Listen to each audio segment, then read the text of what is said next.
यह गर्मियों के उन दुर्लभ दिनों में से एक था जब सूर्य का प्रकाश अपने अधिकतम स्तर पर नहीं था। नीला आसमान और सुबह की हवा तरोताजा कर देने वाली थी। केवल एक हेलीकॉप्टर की आवाज उस शांतिमय वातावरण को भंग करने के लिए काफी थी। इस उत्तम नजारे के बीच हेलीकॉप्टर में एक आदमी बेहोश और बेखबर लेटा हुआ था। 4 बंदूकधारी उस पर ऐसे आंखें गड़ाए बैठे थे मानो अनंत काल से उसकी आंखें खुलने की प्रतीक्षा कर रहे हों। उस आदमी का चेहरा सफेद रंग से पुता हुआ था और उसकी दाढ़ी मूछें असामान्य रूप से बढ़ी हुई थीं। उसके लंबे काले काले व बिखरे हुए बाल भी उसे और रहस्यमय बना रहे थे। 40 साल की उम्र के लिए वह काफी जवान प्रतीत हो रहा था। उसका चेहरा तराशा हुआ और उसकी त्वचा आकर्षक व चमकदार थी, जिसने उसके चारों ओर एक सुंदरता की आभा बनाई हुई थी। उसका शरीर हेलीकॉप्टर की ध्वनि पर हिचकोले खा रहा था और वह जब भी हिलता उसका शरीर हवा में राख के कण छोड़ता जाता। उसकी बेहोशी उसके आसपास के लोगों को यह सोचने से नहीं रोक रही थी कि वह कौन है। जो भी उसे देखता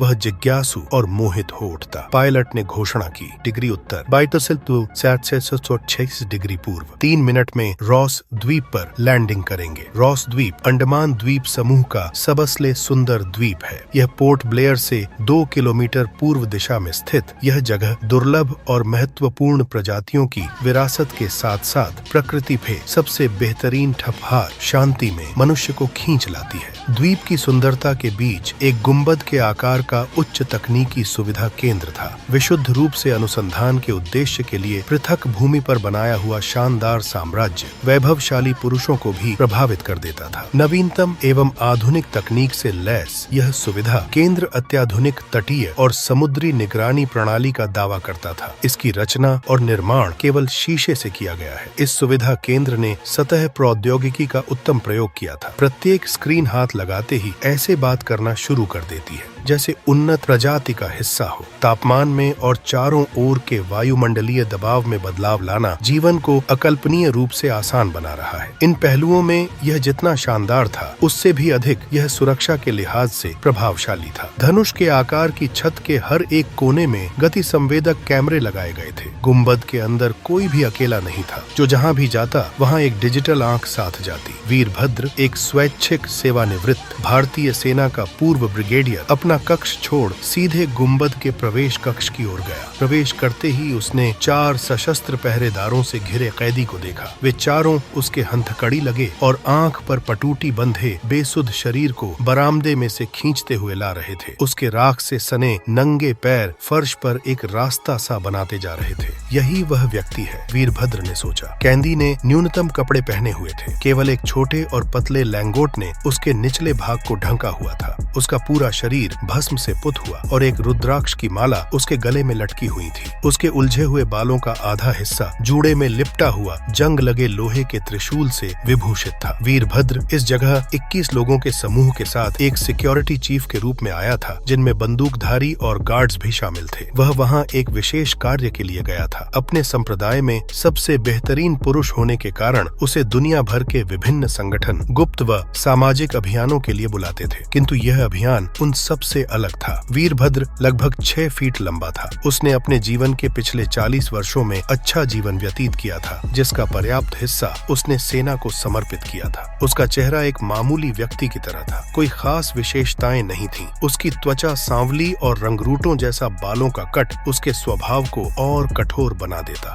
था। उसके दोनों हाथों पर ताजे जख्मों के निशान उसके द्वारा लड़ी गई लड़ाइयों की गंभीरता को प्रकट करते थे। उसका सख्त व गठीला शरीर उसकी काली जीन्स, सफेद टी शर्ट और भूरे रंग की लेदर जैकेट के नीचे काफी स्पष्ट दिखाई दे रहा था। उसकी आंखें काले एविएटर चश्मे से ढंकी हुई थीं। वह हमेशा अपनी पिस्तौल, जो उसकी कमर पर जैकेट से ढंकी रहती थी, उसके बारे में हर परिस्थिति में सचेत रहता था। वीरभद्र ने एक गार्ड को उस आदमी की आंखों पर से पट्टी हटाने और उसके हाथों को मुक्त करने का आदेश दिया। उसने अपना चश्मा उतारा और तब उसकी दाईं आंख के नीचे एक निशान दिखाई पड़ा। वीरभद्र की गहरी काली आंखें उस आदमी पर टिकी हुई थीं और वह कुछ पल के लिए हैरान खड़ा रहा। वीरभद्र और उसका बॉस उस आदमी की प्रतीक्षा कर रहे थे। हालांकि वह ठीक से नहीं जानता था कि क्यों। वह बस यह जानता था कि जिस आदमी को वे खोज रहे थे वह मिल गया था और उससे पूछताछ की जानी थी। हालांकि वह नहीं जानता था कि किस बारे में, परंतु यह सुनिश्चित था कि जरूर जरूर कुछ गंभीर बात है। उसकी अधीरता अपने चरम पर थी, क्योंकि वह पूरी कहानी जानना चाहता था। वह सबसे गुप्त और अंतरतम चक्र में खड़े होने योग्य था। सदी नहीं तो उसे बुलाया ही क्यों गया था? उसने सबसे प्रभावशाली मनुष्यों के साथ काम किया था और उनके तरीकों को अच्छे से जानता था, लेकिन उसके यह नए उच्च अधिकारी अजीब थे। वे इस सब के बारे में बहुत चिंतित थे, फिर भी सब कुछ एक बड़ा रहस्य रखने में कामयाब रहे। वीरभद्र! प्रवेश कक्ष से एक परिचित आवाज में अपने नाम की गज हो सुनकर वीरभद्र चौंक उठा। वह आवाज डॉ श्रीनिवासन, उसके बॉस की थी। जी सर, उसने उत्तर दिया। शाह जिस व्यक्ति को वीरभद्र ने उत्तर दिया, वे 4 फीट 8 इंच लंबे 65 वर्षीय ली व्यक्ति थे और उनकी त्वचा काले रंग की थी। उनके होंठ गहरे भूरे रंग के थे, जिससे पता लगता था कि वे धूम्रपान के आदी थे। केवल उनके सिर के आगे के हिस्से में कुछ सफेद बाल थे। एक और पहलू जो उनकी उम्र को दर्शाता था, वह था उनका बेमेल और नीरस पहनावा। डॉ श्रीनिवासन ने सफेद शर्ट के ऊपर एक भूरे रंग का मैट सूट पहना था और उनके कॉलर से लाल रंग की चौड़ी टाई लटकी हुई थी। उन्होंने अपनी आंखों पर एक अप्रचलित काले व चौकोर आकार का चश्मा भी पहना था। उनके गले में एक फीता पड़ा हुआ था, जिसके किनारे उनके चश्मे से बंधे हुए थे। डॉ श्रीनिवासन की वेशभूषा हास्यास्पद थी, लेकिन उनकी आंखों से अनुशासन झलकता था। उनका आचरण शीर्ष अधिकारियों को भी आदेश देने जैसा प्रतीत होता था। वे अपने आसपास के लोगों में उनसे निम्न होने का भाव पैदा कर सकते थे। वे जब तक चुप रहते तब तक ही हास्यास्पद प्रतीत होते। इस बात का आसानी से अंदाजा लगाया जा सकता था कि उन्हें मजाक बिल्कुल पसंद नहीं और वे अपने काम के प्रति अत्यधिक समर्पित रहने वाले व्यक्ति थे। डॉ श्रीनिवासन के पीछे डॉ बत्रा, एक गोरे व्यक्ति खड़े थे। उन्होंने वीरभद्र और डॉ साय बत्रा का एक दूसरे रो परिचय कराया। उन दोनों ने एक दूसरे से हाथ मिलाया। वीरभद्र को डॉ श्रीनिवासन और डॉ बत्रा सहकी प्रतीत हो रहे थे। वीरभद्र को वे कुछ अधिक प्रसन्न चित्त व्यक्ति नहीं लगे। अपने चेहरे के हाव भाव से वे उद्विग्न लग रहे थे और ऐसा लग रहा था मानो वे व्यथित हों। वे देखने में डॉ श्रीनिवासन से भी अधिक पढ़े लिखे लग रहे थे। ठन की आंखें किसी बुद्धिजीवी के जैसी थीं। डॉ बत्रा एक लंबे और लगभग 50 वर्ष की उम्र के आदमी थे और वे सिख समुदाय का हिस्सा थे। उनकी आंखें भूरी और चेहरा गोल मटोल था। उन्होंने गहरे लाल रंग की शर्ट और काली पतलून पहनी हुई थी, जो उनके काले चमड़े के जूतों के साथ अच्छी लग रही थी। उनके शरीर का ज्यादातर मोटापा उनके पेट के चारों ओर जमा हुआ था। उनकी दाढ़ी उनकी मूंछ से मेल खाती हुई एक अंदाज में कटी हुई थी। उन्होंने अपने दाएं हाथ में एक कड़ा और बाएं हाथ में रोमन संख्या वाली एक उत्कृष्ट घड़ी पहनी हुई थी। क्या ये वही है? डॉ श्रीनिवासन ने अपनी भारी आवाज और दक्षिण भारतीय लहजे में पूछा। औनो सर, वीरभद्र ने तेलुगु में जवाब दिया और तुरंत अपने आप को ठीक करते हुए कहा, मेरा मतलब जी सर। तो हम किसका इंतजार कर रहे हैं? इसे पूछताछ कक्ष में लेकर जाओ। गार्ड्स कैदी को पकड़कर खींचते हुए वीरभद्र के पीछे चले। उन्होंने एक एल सा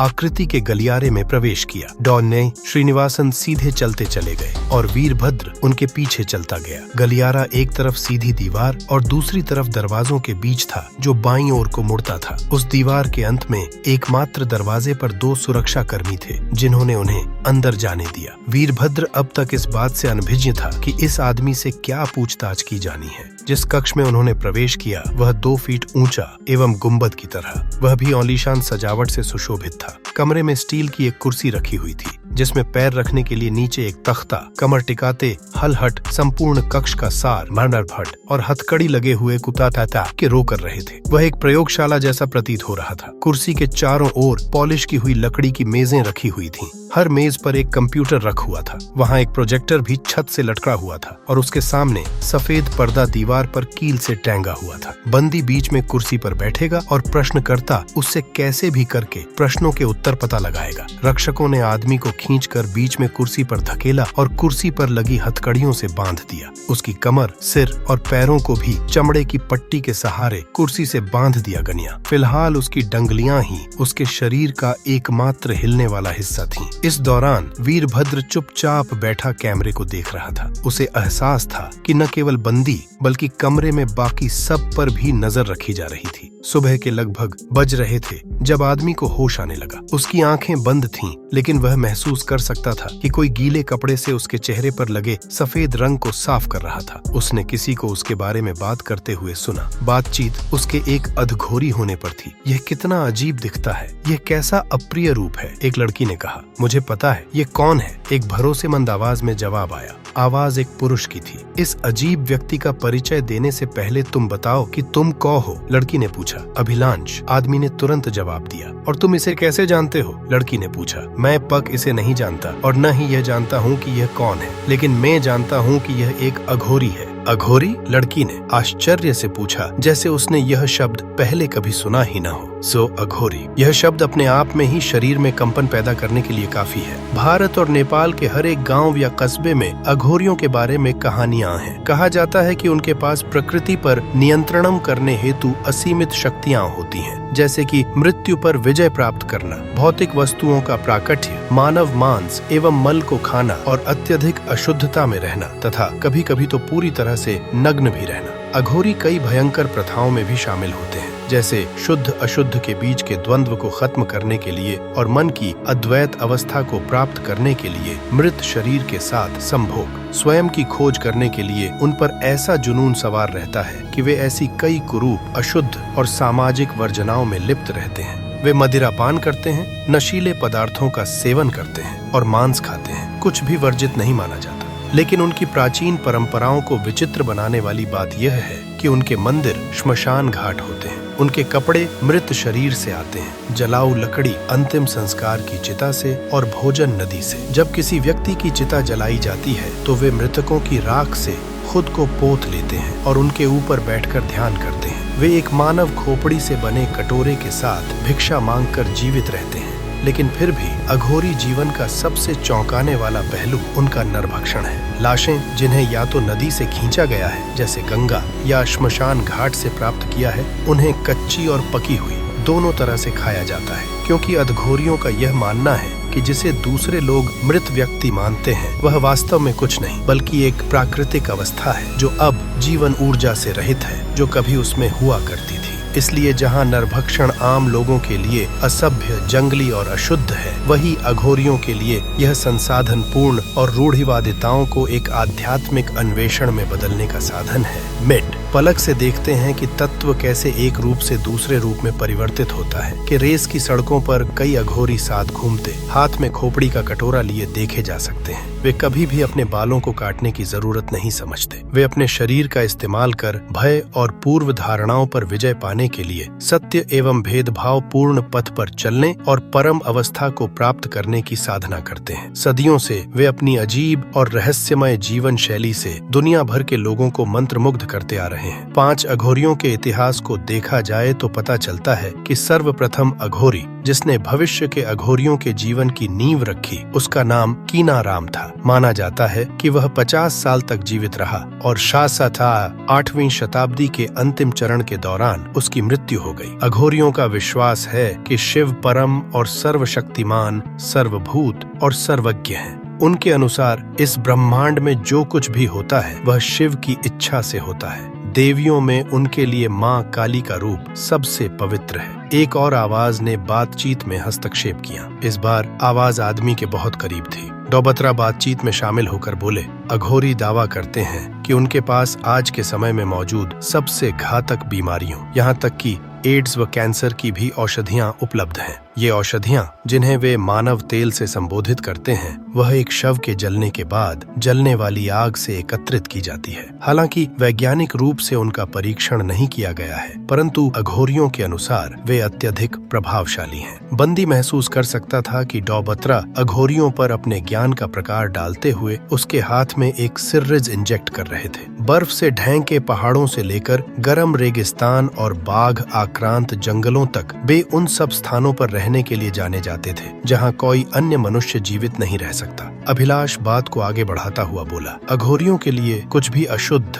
बुरा या घिनौना नहीं है। उनके अनुसार यदि आप सबसे विकृत कार्य करते हुए भी ईश्वर पर ध्यान केंद्रित कर पाते हैं तो आप ईश्वर के साथ एक रूप हो जाते हैं। अधिकतर आबादी के श्मशान घाट में एक शव के ऊपर बैठकर साधना करने की हिम्मत नहीं होगी। अघोरियों का मानना है कि हर कोई एक अघोरी ही पैदा होता है। एक नवजात बच्चा अपने मल, गंदगी और खिलौने के बीच अंतर नहीं करता, बल्कि सबसे खेलता है। वह माता पिता और समाज के द्वारा बताए जाने पर ही उनमें अंतर करना शुरू करता है। जैसे जैसे बच्चा बड़ा होता है और भौतिकवादी आधार पर चयन करने लगता है, तभी वह अघोरी होने के लक्षण खो देता है। हम बच्चों को भगवान का रूप मानते हैं। अघोरियों का मानना है कि शवों के बीच संभोग करने से अलौकिक शक्तियों का जन्म होता है। महिला साथियों को भी मृतकों की राख से पोता जाता है। यौन क्रिया के दौरान ढोल पीटना और मंत्रों का जाप किया जाता है। वे यह सुनिश्चित करते हैं कि किसी भी महिला को उसके साथ यौन संबंध बनाने के लिए मजबूर न किया गया हो, और यह भी जरूरी है कि महिलाओं को संभोग क्रिया के दौरान मासिक धर्म होना चाहिए। अब जब आप वाराणसी जैसे शहर में नरभक्षण का अभ्यास करते हैं, जहां मांसाहारी भोजन के भी प्रति असहमति प्रकट की जाती है, आप जानते हैं कि आप अपने लिए मुसीबत पैदा कर रहे हैं। लेकिन आश्चर्यजनक बात यह है कि सार्वजनिक रूप से मानव मांस का सेवन करने के बाद भी उनके खिलाफ कोई विशेष कार्रवाई नहीं की जाती है। ऐसा इसलिए हो सकता है कि वे मृत मानव मांस खाते हैं और उसे खाने के लिए किसी को मारते नहीं हैं। सच्चे अघोरी भोले, प्यारे व दयालु होते हैं और हमेशा मिलने पर आपको आशीर्वाद देते हैं।